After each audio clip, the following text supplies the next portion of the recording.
بسطتني جدا. ده انا قالوا لي انه هشام ماجد ده هو الالتزام، هو هشام ماجد. فتحي يقول لك طبعا. هشام ماجد. انا عايز بس اقول حاجه. ليه حضرتك اما اجي اتكلم انا مين صبري؟ فين يا صبري يا جماعه؟ هو صبري ده عارف فلوس ولا ايه؟ صبري مين ده؟ صاحب المايكات ولا ايه؟ صاحب المايكات؟ اتكلم ولا هتنده لصبري؟ كنا بنقول انه هشام ملتزم جدا. انا عايز اقول على حاجه مهمه قوي. يعني انا شهادتي مجروحه في هشام ماجد. انا اللي خلاني اعمل الفيلم ده ان انا مدين. يعني انا مش جاي اجامل هشام ماجد ولا لصناع الفيلم. انا جاي ارد لهم اللي هم عملوه معايا.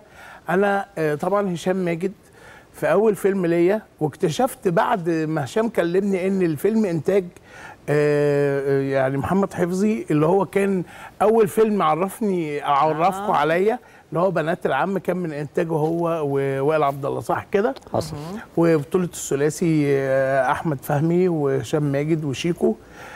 هشام ماجد بقى يعني من اقدم حد ممكن تقابليه في هذا الوسط. انتوا احرجتوني يا جماعه كتير في القعده دي والله. لا بديلك حقك يا هشام. لا بجد. اخلاق، التزام، صاحبه. لو انا متضايق هيخرج من اوضته ويقعدني فيها، ومش انا ده الاصغر مننا بكتير هيعمل معاه كده. هشام ماجد واقف معانا كلنا. افتكرت لما انا يعني انا جيت احسبها حسبه الاول ان انا مش هعمل كده عشان انا ده دور صغير جدا. افتكرت لا، ده هشام ماجد اللي وقف معاك كتير قوي من ساعه ما طلعت، رغم ان انا اكبر منه في السن، ولكن هو طبعا اكبر في المقام. الله يخليك حبيبي يا هشام.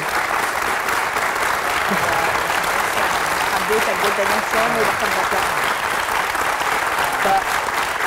بصوا بقى طب في لقطه مزدوجه كده يا احمد. اولا فكره انه الانسان يبقى يفتكر الفضل ويبقى ممتن ويشكر الناس اللي هو حاسس ان هم اثروا فيه زي احمد فتحي، دي حاجه محترمه جدا يا احمد. طبعا.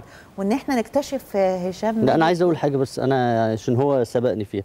انا فعلا عايز اشكر صحابي في الفيلم ده، يعني بالذات احمد فتحي ومحمد ثروت ومحمد كيلاني، لان الثلاثه هم نجوم كبار جدا، والادوار اللي هم فيها في الفيلم هي ظهور خاص، يعني هي ما بتعبرش خالص عن قيمتهم الفنيه.